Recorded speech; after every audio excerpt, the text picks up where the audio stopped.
자, 오늘 이 밤에 우리에게 주시는 하나님 말씀을 받습니다. 오늘은 로마서 9장 30절부터 10장 4절까지 말씀을 좀 이어서 단락이 이어지기 때문에 그렇게 말씀을 받도록 하겠습니다.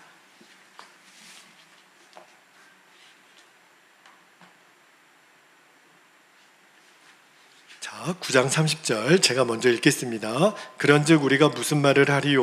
의를 따르지 아니한 이방인들이 의를 얻었으니 곧 믿음에서 난 의요. 의의 법을 따라간 이스라엘은 율법에 이르지 못하였으니. 32절 어찌 그러하냐? 이는 그들이 믿음을 의지하지 않고 행위를 의지함이라. 부딪힐 돌에 부딪혔느니라. 기록된 바 보라 내가 걸림돌과 거치는 바위를 시온에 두노니 그를 믿는 자는 부끄러움을 당하지 아니하리라 함과 같으니라. 10장 1절입니다. 형제들아 내 마음이 원하는 바와 하나님께 구하는 바는 이스라엘을 위함이니 곧 그들로 구원을 받게 함이라. 내가 증언하노니 그들이 하나님께 열심히 있으나 올바른 지식을 따른 것이 아니니라. 3절 하나님의 의를 모르고 자기 의를 세우려고 힘써 하나님의 의에 복종하지 아니하였느니라. 그리스도는 모든 믿는 자에게 의를 이루기 위하여 율법의 마침이 되시니라. 아멘. 하나님 말씀입니다. 이제 로마서 9장을 마무리하고 또 이제 10장으로 이어지는데 오늘 설교 제목이 열심보다 더 중요한 믿음이라는 제목으로 말씀을 나눌게요. 여러분 로마서 8장을 마무리하고 제가 9장을 오늘까지 3번 말씀을 전하는데 이 9장 말씀의 핵심이 뭐냐면 바울이 지금 유대인의 문제를 거론하는 거예요. 그러니까 유대인들의 위치가, 그들의 존재가 이 복음의 완성을 위하여 굉장히 중요한 의미를 갖고 있습니다. 하나님은 유대인들을 택하셨죠. 그러나 유대인들을 택하신 것은 그들만 구원하려고 택하신 게 아니라 그들을 통하여 온 열방을, 온 이방을 구원하고, 그리고 비록 그들이 지금은 예수 그리스도를 배척했으나 결국은 복음의 완성은 이스라엘이 회개하고 주께 돌아오기까지. 그래서 지금도 복음은 계속 백투더 예루살렘으로 향하여 진행되고 있습니다.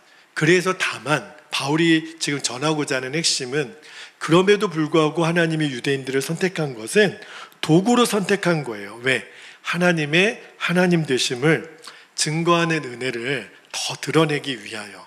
그래서 하나님은 유대인들을 택하셨다. 그 이야기를 2번 이어서 좀 나눴고요. 그리고 이제 오늘 로마서 9장 마지막 부분과 10장 앞부분에 한 번 더 우리가 좀 다뤄야 될 주제가 이미 제가 다른 설교 시간에도 여러 번 좀 나눴던 건데 이 핵심이 뭐냐면 우리가 이제 예수님을 믿어도 정말 정확한 이 복음의 진리 위에 우리의 믿음을 꼭 가져야 된다는 거예요. 그러면 반대로 정확한 진리 위에 세워지지 않는 믿음도 있다라는 것을 전제로 하는 거죠. 자, 오늘 그 이야기를 한 번 더 좀 나누고 기도하기를 원하는데, 우리가 정확하지도 않은데 마치 정확한 것처럼 진리처럼 믿고 있는 잘못된 생각이 하나 있습니다. 그게 뭐냐면 열심이에요. 내가 열심히 뭔가를 믿어야, 열심히 뭔가 주님을 위하여 내가 일을 해야 하나님은 나를 사랑하고 축복할 거야. 여러분 생각해 보면 열심히 뭔가를 하는 거, 열심히 믿는 거, 그게 그렇게 잘못된 것은 아니잖아요. 그죠? 학생이 열심히 공부한다 그래서 부모님이 기분 나쁘고 슬퍼할 이유는 없잖아요. 뭐든지 회사에서도 주인이, 종업원들이 열심히 일하면 좋잖아요. 교회에서도 목회자 입장에서 성도들이 뭔가를 열심히 하면 목회자도 좋잖아요. 그런데 하나님은 이 열심히 하면 하나님은 나를 사랑하시고 나를 축복하실 거야, 이 생각이 굉장히 위험한 생각이라는 것을 오늘 말씀해 주는 거예요. 그러니까 그런 생각은요, 정확한 복음의 진리 위에 세워진 생각이 아니라는 겁니다. 자, 이제 그 이야기를 제가 좀 설명을 드려볼게요. 여러분, 한국은 이 조선 시대, 그러니까 우리나라 이제 역사적으로 보면 이게 신라 시대 이후로는 굉장히 불교가 왕성했던 나라이잖아요. 그러나 조선이 건국된 다음에는 우리나라의 민족을 지배하고 있는 정서는 유교 전통이 굉장히 강합니다. 그러니까 은연중에 우리 온 대한민국 그 사람들의 생각 속에는 이 유교 의식이 굉장히 뿌리내려 있어요. 근데 심지어는 그게 교회까지도 들어와서 영향을 줍니다. 예를 들면 어떤 우리가 좀 잘못된 생각을 갖고 있냐면 남자와 여자를 차별하는 거예요. 은근히 남자들 안에는, 남자 성도들 안에 내가 여자 성도들보다 좀 우월하다는 생각, 더 높은 위치에 있다는 생각. 그래서 어떤 교단은 여자는 장로님도 임직을 안 줍니다. 그리고 여자 목사도 안수를 허용하지 않는 교단도 있어요. 그 정서에는 뭐가 깔려 있냐면 여자는 남자보다 아래에 있는, 그 잘못된 생각이죠. 또 하나의 잘못된 유교적인 영향이 뭐가 있냐면 마치 직분을 계급처럼 생각하는 겁니다. 여러 번 말씀드렸지만 성도 위에 집사가 있고, 집사 위에 권사가 있고, 권사 위에 장로가 있고, 그 위에 또 목회자가 있고, 절대 그렇지 않습니다. 성경 어디에도 우리가 받은 직분은 섬기고 봉사하는 거지 그 위에 누구보다 더 위에 있는 위치 절대 아니에요. 그런데 우리가 그렇게 생각하는 영향을 어디서부터 받았냐면 이 유교적인 그 전통에서 영향을 받았는데, 이 유교가 굉장히 전형적인 율법주의입니다. 제가 이제 율법주의에 대해서는 여러 번 말씀을 드렸는데 이 유교의 정신세계 자체가 굉장히 율법주의적이에요. 근데 이 율법주의적인 이 율법주의의 기본적인 구조가 뭐냐면 우리들 안에 어떤 생각이 가득하냐면 내가 열심히 믿어야 하나님이 나를 사랑하시고 나에게 복 주실 거야. 만약에 그 반대가 되면 하나님은 나를 벌 주실 거야. 그러니까 우리들 안에 어떤 생각이 있냐면 내가 자꾸 뭐 일이 안 돼요. 자꾸 아프고 뭐 정말 재정적으로도 어렵고 그리고 뭔가 집안에 되는 일도 없고 그러면 우리들 안에 어떤 생각이 자꾸 드냐면 내가 하나님 앞에 뭘 잘못했나? 내가 뭔가를 실수했나? 하나님이 기뻐하지 않는 뭔가를 내가 했나? 아니면 내가 열심이 없어서 그런가? 그래서 하나님이 나를 싫어하나? 이런 생각을 갖는 거예요. 우리 여러분 이런 구조로 생각하는 한국의 성도님들이 굉장히 많습니다. 제가 여러분의 이해를 돕기 위해서 예를 하나 들어볼게요. 여러분 만약에 아들하고 종이 있다라고 한번 비교를 해볼게요. 여러분 한 집안에 아들이 있고 종이 있으면 아들과 종 중에 누가 일을 열심히 할까요? 종이 열심히 일을 하겠죠. 종은요 기본적으로 열심히 일을 안 하면 큰일 납니다. 종이 일을 안 하면 그러면 주인이 당장 뭐라고 하지 않겠습니까? 그죠? 만약에 종이 열심히 일을 안 하면 월급 안 줄 수도 있어요. 밥 굶을 수도 있어요. 그러니까 종은요 자기의 존재는 열심히 일을 해야 그 인정받는 그게 종이에요. 그런데 아들은 다르죠. 아들도 똑같이 일을 할 수 있고 열심을 낼 수도 있지만 그러나 아들은 기본적으로 어떤 생각이 있냐면 아버지는 나를 사랑하는 존재예요. 내가 일을 열심히 해야 아버지가 나를 사랑하는 게 아니라 나는 기본적으로 아버지가 사랑하는 존재인데 그래도 내가 이 집안의 아들로 내가 그래도 아버지 일을 열심히 도와야지. 그래서 열심히 섬기는 것. 종이 가지고 있는 믿음하고 아들이 갖는 믿음은 다른 거예요. 너무너무 다르죠. 그죠? 그러니까 내가 뭔가 열심을 해야 정말 주인에게 인정받는 종처럼 만약에 우리 성도들도 내가 뭔가를 열심히 해야 하나님의 나를 사랑하신다라고 생각하면 그거는 절대 아들의 믿음이 아닙니다. 종의 믿음이죠. 말씀 한 구절만 볼까요? 로마서 8장 15절에 보면 너희는 다시 무소하는 무슨 영을요? 종의 영을 받지 아니하고 뭘 받았어요?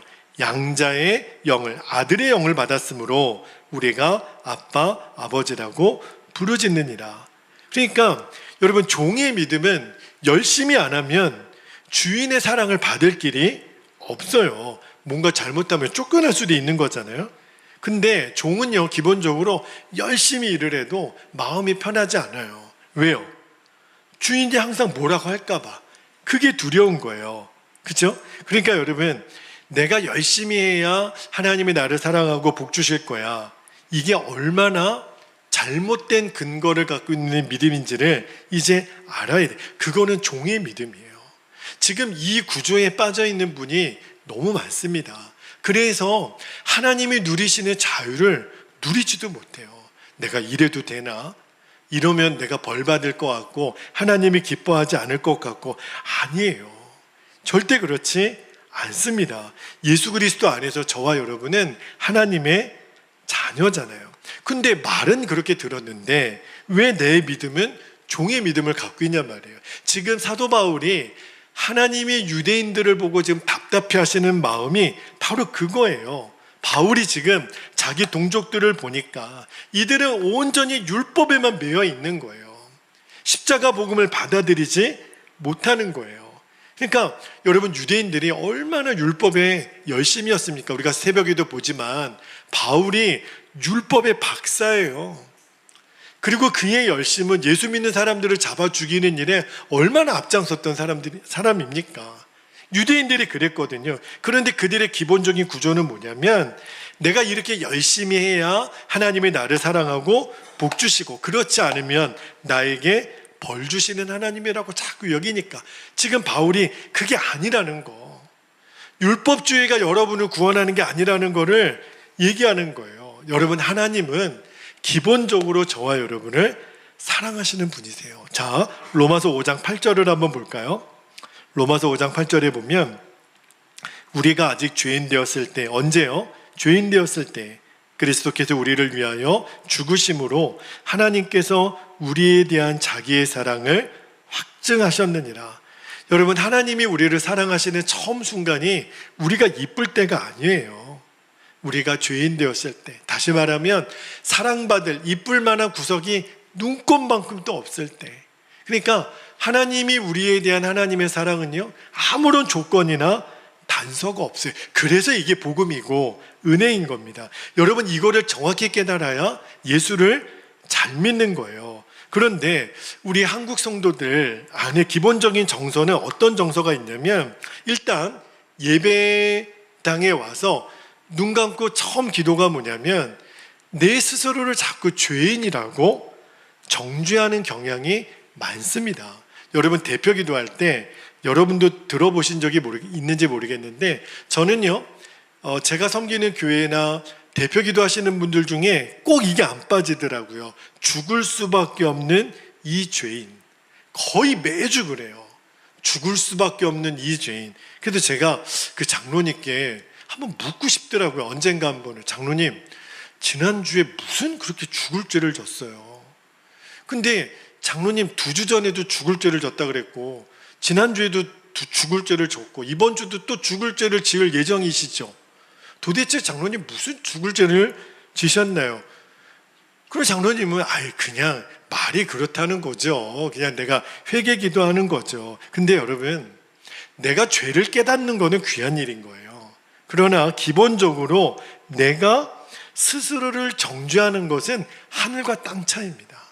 너무너무 달라요. 이렇게 말씀드리면 어떤 분이 그러시더라고요. 목사님, 아니 세리도 자기가 죄인이라고 그렇게 하나님 앞에 얼굴도 못 들고 내가 죄인입니다, 이렇게 기도한 거를 예수님이 기뻐 받으시지 않으셨느냐고, 또 이제 성경을 또 보셔가지고 그렇게 질문하신 분이 계셔요. 여러분, 세리의 기도는요, 자기를 정죄하는 기도가 아니에요.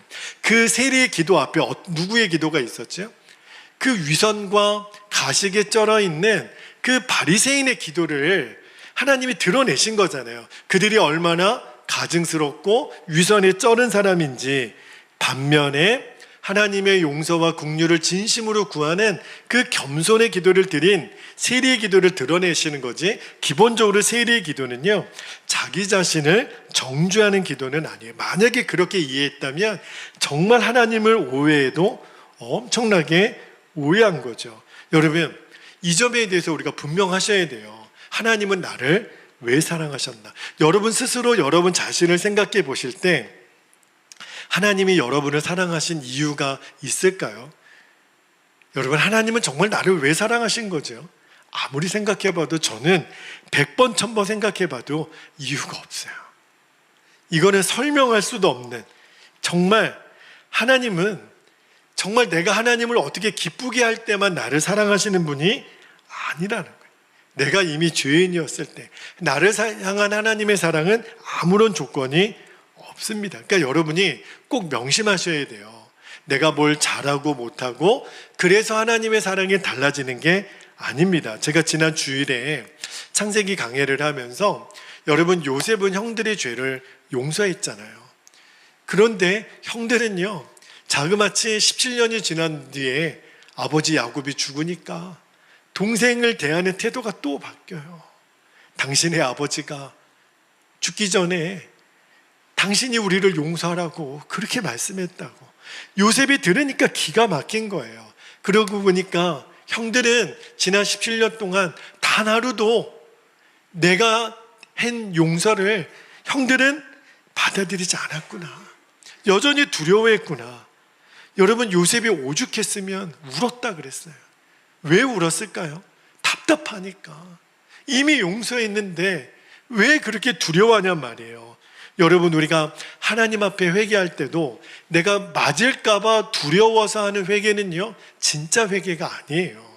저도 아이를 키워보지만 이제 아이들이 조금만 이제 엄마 아빠한테 혼나는 패턴을 요즘 아이들은 금방 압니다. 그래서 언제 엄마 아빠가 풀리는지도 알아요. 일단은 내가 진심으로 잘못했는가를 알고 모르가 상관없이 일단은 무조건 잘못했다 그럽니다. 그러면 엄마 아빠가 용서해 줄 거를 아니까. 그래야 이제 엄마 아빠한테 욕 들어먹을 거를 안 들어먹을 수 있으니까. 그런데 부모가요, 아이가 진짜 잘못해서 엄마 용서해 주세요라고 하는 거를 알까 모를까요? 여러분, 부모가 아이가 진짜 잘못한 것을 뉘우치는 것을 알까 모를까요? 모를 리가 없죠. 내 새끼인데 어떻게 그걸 모르겠어요? 우리도 기본적으로 하나님 앞에 내가 회개 기도를 하는데 하나님한테 벌 받을까 봐 그게 무서워서 하나님께 내가 잘못됐다 그러면 하나님이 그걸 알까 모를까요? 아시죠? 모르실 리가 없죠. 그거는 하나님이 받으시는 회개가 아니에요. 진짜 회개는 언제 나오는 거죠? 내가 하나님의 사랑이 정말 믿어질 때, 내가 하나님께 벌 받을까 봐 두려워서 하는 회개가 아니라 하나님의 사랑이 너무 고마워서, 나를 이렇게까지 사랑하시고 이렇게까지 믿어주시고 이렇게까지 신뢰하시는 그 하나님이 너무 고마워서 드리는 회개가 진짜 회개예요. 여러분, 우리는요, 기본적으로 하나님의 사랑을 믿는 겁니다. 그게 십자가 복음이에요. 그런데 바울이 보니까 유대인들은 그런 믿음을 갖고 있지 않는 거예요. 뭔가 끊임없이 모세 율법에 또 500개가 넘는 조항을 계속 갖다 붙여서 이것을 해야 하나님이 기쁠 거고 이것을 해야 하나님이 만족하실 거고 율법을 모르면 하나님이 미워하실 거고. 여러분, 그래서 이 율법주의 신앙이 너무너무 무서운 거예요. 이거는 아들의 믿음이 아닙니다. 종의 믿음이에요. 그러니까 저와 여러분에게 필요한 믿음이 뭐냐면, 어떤 일이 있더라도 하나님은 나의 아버지시고 할렐루야, 나는 하나님의 자녀다. 자녀의 믿음이 필요한 거예요. 그러니까 기본적으로 이 하나님의 자녀된 믿음은 뭐예요? 은혜로 믿는 거예요. 잘했기 때문에, 내가 똑똑하기 때문에, 그래서 복 주시는 하나님이 아니라, 하나님은 조건이 없다니까요. 그냥 은혜예요. 그냥 은혜로 사랑하시고 은혜로 축복하신 거예요. 여러분, 이게 진짜 믿어질 때에 진짜 회심이 일어나는 겁니다. 그런데 유대인들에게는 그 확신이 없어요. 그러니까 늘 두려운 거예요. 늘 그러니까 사람이 여러분 불안하잖아요. 그러면 옆에서 누가 이름만 대도 깜짝이야. 여러분 깜짝이야를 자주 하시는 분, 누가 갑자기 나타나면 놀래기는 하지만 너무 그냥 경기 일으킬 정도로 자주 놀라시고 깜짝 놀라시는 분, 일단 한번 생각해 보세요. 사실 그렇게 깜짝 놀랄 일이 뭐가 있어요? 그죠? 내가 하나님의 자녀인데. 여러분, 우리가 하나님의 사랑을 받고 하나님의 택함을 받은 이유는요, 우리의 안에 어떤 조건 이유 없어요.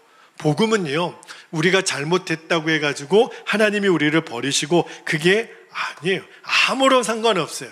우리를 어떠한 조건에도 상관없이 택하셨다고 주님이 말씀하시는 거예요. 이게 진짜 믿을 때 우리가 은혜의 사람이 됩니다.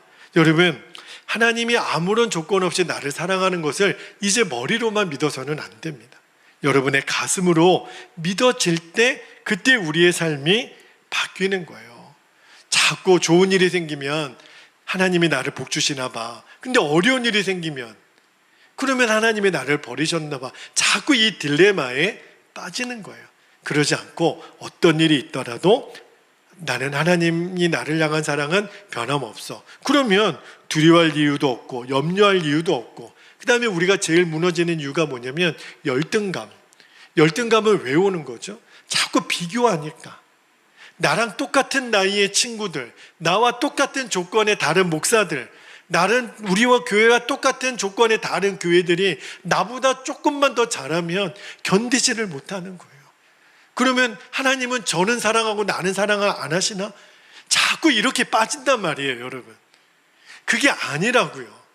여러분, 다시는 거기에 무너지는 일이 없게 되기를 바랍니다. 기본적으로 하나님은 좋은 하나님이세요. 그래서 우리에게 독생자 예수를 주신 거잖아요. 여러분, 이제 내가 하나님은 아무런 조건 없이 나를 사랑하시는 게 믿어지면 상황에 상관없이 우리는 기뻐할 수 있는 사람이 되는 거예요. 근데 그렇지 않으면 자꾸 우리는 두렵습니다. 내 미래는 어떻게 될까? 하나님은 우리의 기도에 응답하실까? 나를 사랑하실까? 내 인생에는 비전이 있을까? 그걸 왜 내가 걱정하냔 말이에요. 내 인생은 하나님 손에 달려 있는 거거든요. 그러니까 저와 여러분에게 진짜 필요한 것은, 말씀을 준비하다가 여러분 저도 왜 두려움이 없고 왜 염려거리가 없고 그리고 왜 비교할 대상이 없겠어요? 근데 말씀을 준비하고 기도하다 보면 그게 아무것도 아니라는 거예요. 본질이 아니라는 거예요. 여러분, 본질이 아닌 것을 왜 우리가 그렇게 중요하게 여길 필요가 없잖아요. 우리에게 지금 필요한 거는 능력도 배경도 인간적인 그런 어떤 도구가 아니에요. 우리에게 지금 필요한 것은 하나님이 저와 여러분에게 마음껏 역사하실 수 있도록 믿음 하나 갖는 거. 근데 그 믿음이 뭐예요? 하나님은 나를 아무런 조건 없이 사랑하신다. 이게요, 별거 아닌 믿음 같지만 굉장히 중요한 믿음이에요. 우리가 그동안 너무 오랜 시간 동안 이 율법주의 신앙에 물들어 있기 때문에 그냥 하나님은 나를 정말 사랑하실까? 물론이지요. 자꾸 여기에 우리를 의심하게 만드는 게 율법주의의 함정이거든요. 여러분, 하나님이 우리를 쓰세요. 우리들의 인생의 승부는 하나님 손에 달려 있습니다. 자, 또 하나, 지금 바울이 유대인들을 택하신 하나님을 전하면서 또 하나 뭘 지금 언급을 하냐면, 우리가 정말 조심해야 될 게 이제 율법주의라 그랬잖아요. 그런데 가만히 보면 이 율법의 아들들이 은혜의 아들들을 핍박하는 경향이 굉장히 많습니다. 지금 한국 교회가 굉장히 여기에 빠져 있어요. 안 그런 것 같지만 교회가요, 어느 순간에 은혜의 분위기가 아니라 이 율법주의에 항상 눌려 있습니다. 뭘 보면 알 수 있냐면 열심히 해야 돼요, 뭐든지. 그래서 앞에서 이끌어 가시는 목사님도 앞에서 뭔가 마이크 들고 있는 장로님이나 뭔가 하여튼간 해보자, 뭐 하면 된다, 하여튼간 뭔가 이렇게 정말 띠만 안 뚫었지 정말 뭔가 열심히, 그러면 어떤 결과가 생기냐면 자꾸 뭔가를 평가하게 돼요. 그리고 잘한 사람, 못한 사람. 제가 어렸을 때 그 전도사 시절 때 저희 교회에 그 이제 교구가 편성이 돼 있잖아요. 그러면 어떤 그 전도 축제가 일어나는데, 예를 들어 1교구부터 4교구가 있는데 세상에 그 교회 들어가는 입구에 그래프를 그려가지고 지금 1교구가 전도 현황, 몇 명이 지금 전도 예정자가 있고 전도 그거를 그래프로 지나다니는 사람들이 다 오도록, 그리고 예배 시간에 지금 1교구 뭐 200명, 2교구 뭐 150명 계속 끊임없이 교회 안에 이 경쟁이 유발되는 거예요. 어느 교구는 이렇게 됐는데, 그럼 그게 발표가 되면 지금 약간 뒤처져 있는 교구의 목사님은 흑빛이 되는 거예요. 마치 내가 열심히 안 해가지고 이렇게 된 것처럼. 교회 분위기가 온통 그렇게 잘한 사람만 인정받고 똑똑한 사람만 대접받고, 심지어는 중고등학교 아이들까지도 그런 영향을 받았어요. 미국 유학의 붐이 일어나고 공부 잘하는 애들만 뭔가 하나님의 일을 대단히 하는 것 같고, 아니에요. 절대 복음은 그렇지 않습니다. 하나님의 복음은 어느 누구를 비교하거나 우월을 따지거나 그런 적이 없어요. 여러분, 평가하고 또 하나 서로 정죄하고, 이게 굉장히 무서운 분위기예요. 근데 오히려 그거를 좋은 믿음이라고 그렇게 가르쳤단 말이에요. 오해죠. 그래서 이스마엘이 약속의 아들을 내어 쫓는다라는 말이 바로 그 말이에요. 제가 우리 성도들에게도 부탁합니다. 저는 앞으로 베델교회를 목회해 가면서 우리 베델교회의 기본적인 분위기는, 저는 절대 율법주의를 용납하지 않을 겁니다. 다시 말하면 누가 위에 있고 아래에 있고 서로 편을 나누고 잘했고 못했고, 저희는 그런 거 없어요. 우리는 다 그냥 하나님의 은혜예요. 여러분이 교회를 은혜의 분위기로 만드는데 함께 해주실 수 있기를 바랍니다. 그렇지 않으면 어떤 일이 일어나냐면 1784년에 18세기에 여러분, 우리 교회가 베델 감리교회죠. 이 감리교회를 누가 만들었냐면, 만들려고 만든 게 아니에요. 요한 웨슬레가 영국에 원래는 성공의 사제였죠. 그런데 그가 올더스게이트에서 성령을 체험하고 이제 진짜 성령 운동을, 신앙의 부흥 운동을 일으키는데, 당시 성공회에서는요 그 웨슬리와 성령 받아 충만한 사람들을 이단이라고 정죄를 했어요. 아주 시끄러운 사람들, 방언하는 사람들, 성령의 음성을 들었다고 하는 사람들. 그래서 성공회에서 내쫓김 받아서 만들어진 그룹이 바로 감리교도들이었어요. 너무너무 이상하죠. 은혜의 사람들이 율법의 이스마엘로부터 쫓김을 당했다니까요. 여러분, 교회는요 항상 그럴 위기가 있어요.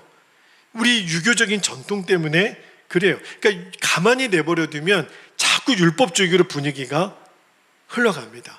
그러면 교회에서 어떤 말이 자꾸 나오냐면, 법을 얘기하고 규칙을 얘기하고 전통을 얘기하고, 그러면 그 공동체는 절대 은혜로 지켜지지 못합니다. 우리는 예전부터 우리 교회는 이런 규칙이 있었다, 이런 원칙이 있었다, 이런 법이 있었다. 그리고 한다는 얘기가 그런 법이 어디 있냐고, 목사님 그런 법이 어디 있느냐고. 여러분, 교회는 법을 따지는 곳이 아니에요.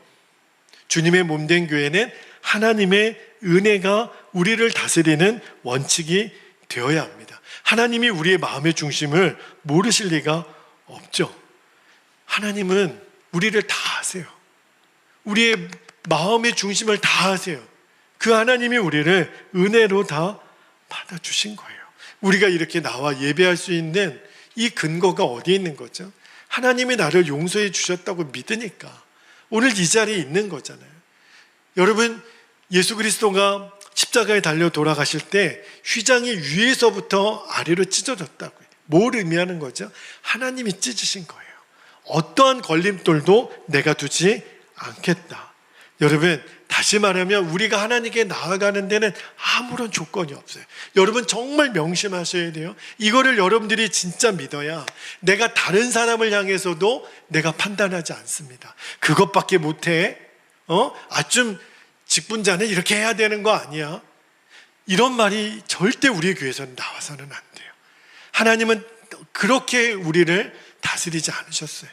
하나님이 우리를 다스리시는 원칙은 은혜예요. 은혜. 이게 여러분 믿어지면 하나님이 나를 사랑하시고 하나님이 나를 복주시고 나를 인도하실 것이 믿어져요. 여러분, 이 은혜가 여러분에게 있기를 축복합니다. 많은 사람들이 목사님 그래도 내가 안 믿어져요. 맞아요. 여러분, 믿음은 내가 억지로 믿으려고 해서 믿어지는 게 믿음이 아니죠. 그래서 믿음은 하나님의 선물이라고 얘기하잖아요. 자, 에베소서 2장 8절에 보면 너희는 그 은혜에 의하여 믿음으로 말미암아 구원을 받았으니 이것은 너희에게서 난 것이 아니요 하나님이 뭐라 그랬죠? 선물이라. 여러분, 믿음은 선물이에요.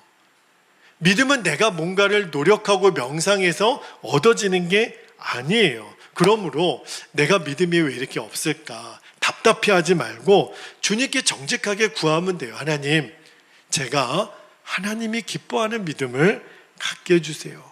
그 믿음을 구합니다. 그러면 반드시 하나님이 우리에게 믿어지는 역사를 주세요. 그러므로 여러분, 우리가 새 가족에게 전도할 때 처음에 당신은 예수님이 당신을 위하여 죽으신 것을 믿습니까? 그러면 새 가족은요, 처음부터 믿는다라고 말하기가 어려워요. 그래서 잘 모르겠다 그러면 당신의 믿음이 그렇게 없습니까? 이렇게 절대로 정죄해서는 안 돼요. 이렇게 해보시면 어떨까요? 예를 들어 아직은 내가 정말 그런 믿음이 없지만 우리 형제님, 자매님, 그러면 예수님이 살아계시고 우리를 위하여 죽으시고 부활하신다는 이 성경의 진리를 믿어보기로 한번 마음을 정해보는 것은 어떨까요?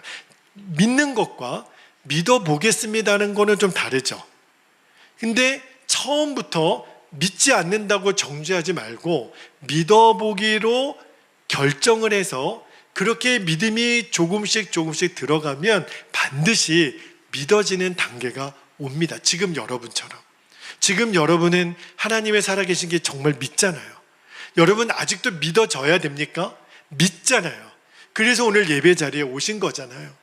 그래서 우리가 새 가족을 전도할 때도 믿지 않는다고 절대로 정죄하지 말고 잘했다고, 그렇게 믿어보기로 결단한 것도 놀라운 하나님의 은혜라고 그렇게 격려해 줄 필요가 있어요. 그렇게 계속 믿음을 갖기로 그렇게 결단하고 구하면 반드시 믿어지는 역사가 일어난다니까요. 여러분처럼 믿어지면 게임은 끝난 거예요.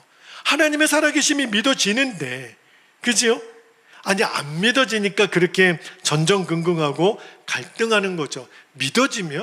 정말 믿어지면 물불 안 가리는 거죠. 그죠? 여러분, 이 믿어진다라는 게 얼마나 복인지 몰라요. 내가 이게 믿어져야 지금 내 안에 열등감이 극복이 돼요. 나는 이것밖에 안 돼. 내 미래는 불투명해. 아니라니까요. 하나님은 우리 각 사람에게 가장 좋은 계획을 갖고 계시다니까요. 할렐루야. 그거를 믿는 거예요. 나를 사랑하시는 하나님, 나를 아무런 조건 없이 구원하신 하나님, 그게 믿어지면 이미 내 미래에 대해서 우리가 걱정할 이유가 없는 거예요. 이미 십자가에서 그 사랑의 확증을 보여주셨잖아요. 이거를 믿느냐 안 믿느냐 하는 것뿐이지 이미 공은 우리에게 와 있는 거거든요. 그러므로 이제는 여러분들이 기도할 때 하나님은 정말 저와 다른 사람을 비교해서 너는 그것밖에 못하냐 이렇게 말씀하시는 분이 아니신 것을 제가 믿습니다. 여러분, 자식도요, 절대 아이들 앞에서는 누가 잘하고 못하는 거를 부모가 얘기하는 부모 없잖아요. 그냥 그렇게 표현했어도 다 똑같이 사랑하는 거는 변함이 없잖아요. 그죠? 여러분, 하나님이 우리를 어떻게 누구는 더 낫고 누구는 덜 낫고 어떻게 이렇게 편을 나누시겠습니까? 하나님은 그런 하나님이 아니세요. 여러분, 하나님은 우리를, 내 자신을 어느 누구랑 똑같이 사랑하신다라는 것에 대한 믿음이 있어야 돼요. 이 믿음이 우리에게 확신이 되고 평안함을 주는 겁니다. 이제는 다시는 하나님의 사랑에 대해서 의심하지 않는 거죠. 그래서 내가 열심을 내는 거는 괜찮아요. 근데 내가 하나님으로부터 사랑받기 위해서 열심을 내는 거하고 하나님의 사랑이 감사해서 열심을 내는 거는 진짜 하늘과 땅 차이입니다. 결과도 다르고요, 그 과정도 다르고요, 열매도 달라요. 우리들의 열심의 근거는 하나님의 사랑이 되어야 합니다. 여러분, 우리를 왜 은혜로 구원받게 하셨을까요? 그래야 우리의 믿음이 흔들리지 않으니까. 상황에 따라서 바뀌지 않는 거예요. 형편에 따라서 바뀌지 않는 거예요.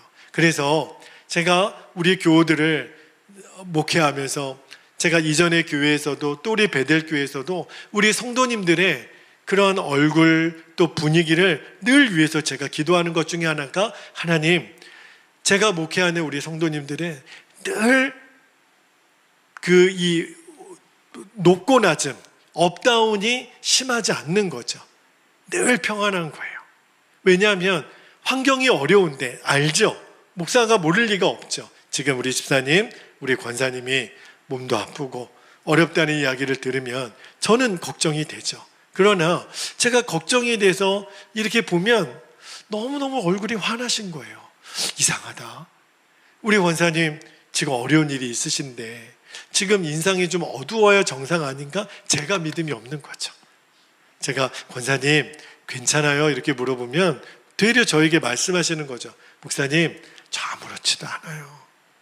목사님, 이것도 하나님이 허락하셨다면 이 또한 지나갈 것을 저는 믿어요. 오히려 여러분의 믿음이 정말 믿음 없는 목사를 부끄럽게 하는 믿음이 되시기를 축복합니다. 목사님 괜찮아요. 저 진짜 괜찮아요. 이거 다 지나갈 건데요, 뭐. 이거 아무것도 아니에요. 저를 향한 하나님의 사랑, 저는 확신해요. 그래서 이것도 하나님의 선을 드러낼 도구가 되게 하실 거예요. 여러분, 구원의 역사는 전적으로 하나님 손에 달려 있습니다. 우리가 할 일은요, 이 믿는 거예요. 그렇죠? 여러분, 하나님은 저와 여러분을 보실 때 얼마나 기뻐하셨는지, 정말 눈에 넣어도 아프지 않을 내 사랑하는 아들과 딸이라고. 그렇죠? 여러분이 그 확신 가운데 거하게 되기를 축복합니다. 그런데 그 확신 가운데 거하는 사람은 또 하나 나타나는 열매가 뭐냐면 겸손하게 돼요. 내가 하나님의 은혜로, 그렇죠? 내가 이렇게 구원받은 것을 진짜 아는 사람은 정말 겸손하게 돼요. 나의 나 된 것은 하나님의 은혜라. 교만할 이유가 없는 거죠. 누가 정말 귀하시네요, 이렇게 열심히 하셨네요, 정말 대단하시네요, 그러면 어떻게 하라 그랬어요? 이 모든 것 주님이 하셨습니다. 모든 것은 하나님의 은혜입니다. 진짜 하나님의 은혜이고요. 우리가 뭘 열심히 했다고 우리가 그렇게 대접받을 게 뭐가 있겠어요? 다 하나님의 은혜인 거죠. 여러분, 이제 말씀을 마무리하고 기도하겠습니다. 오늘 바울이 유대인들의 그 잘못된 믿음을 들춰내면서 너무너무 안타까운 거예요. 왜 그렇게 안달하냐 말이에요. 평안하게 믿어도 될 거를, 자유하게 믿어도 될 거를 하나님이 언제 그 율법을 주면서 이것을 너희들이 달성해야만 내가 너를 사랑한다고 언제 얘기를 하셨냐고요. 복음을 잘못 이해한 거죠. 그래서 오늘 바울이 그렇게 전하고 있는 거예요. 그래서 여러분들만 구원하시려고 택한 게 아니라는 것, 그게 로마서 9장의 핵심이에요. 하나님은 저 이방인들, 모든 열방 사람들을 동일하게 사랑하신다라는 것을 알려주기 위해서. 왜요? 하나님은 기본적으로 은혜의 하나님이시니까. 만약에 유대인들을 택하고 그들에게 율법을 주셨다면 그 사명을 잘 감당하라고 주신 거죠. 그가 유대인이든 이방인이든 남자든 여자든 상관없어요. 하나님은 모든 사람을 동일하게 사랑하세요. 이게 바로 바른 지식 위에 세워진 믿음입니다. 이제 이 믿음을 여러분 자신에게 적용하셔야 돼요. 그리고 내 주변에 있는 사람에게도 이 믿음, 바른 지식 위에 있는, 아무런 조건과 형편과 대가 상관없이 하나님은 나를 사랑하신다. 그러면 나도 누군가에게 조건이나 까다로운 거나 이제 없어지는 거예요. 그죠? 내가 그 은혜로 사랑받은 사람이니까. 여러분, 그 은혜의 복음이 여러분에게 적용되고 하나님의 사랑 안에 든든히 세워져가는 여러분 되시기를 축복합니다. 이제 우리 기도하겠습니다. 함께 기도할 때 우리 두 가지 기도 제목을 나누고 우리가 기도하겠는데요. 첫 번째입니다. 하나님을 향한 나의 믿음이 종의 믿음이 되어서는 안 돼요. 이제는 아들의 믿음이 되어야 됩니다. 우리는 다시 무서워하는 종의 영을 받은 사람이 아니에요. 양자의 영을 받아서 우리는 언제든지 얼마든지 아빠 아버지라고 부르는 사람이 됐어요. 아들의 믿음이 되게 해달라고 우리가 기도하고, 두 번째입니다. 아무 조건 없이 사랑하시는 하나님의 은혜 위에 제가 서 있게 하소서. 그리고 내 믿음의 이 은혜를 적용하는 거예요. 나에게도. 여러분, 나를 이제는 힘들게 할 필요가 없어요. 여러분, 이제 나를 좀 놔주세요. 끊임없이 뭔가를 해야 돼 하나님의 만족이 되는 게 아니기 때문에 여러분 자신을 이제 좀 놓아주세요. 은혜 앞에 내려놔 주세요. 그리고 여러분 주변에 있는 사람들도 다 내려놓아 주세요. 그리고 은혜로 우리는 서로를 바라보는 우리 베델교회가 은혜의 공동체가 되게 해주시도록 우리가 이 두 가지 기도 제목을 붙잡고 주님의 이름을 간절히 부르신 후에 통성으로 기도하겠습니다. 주여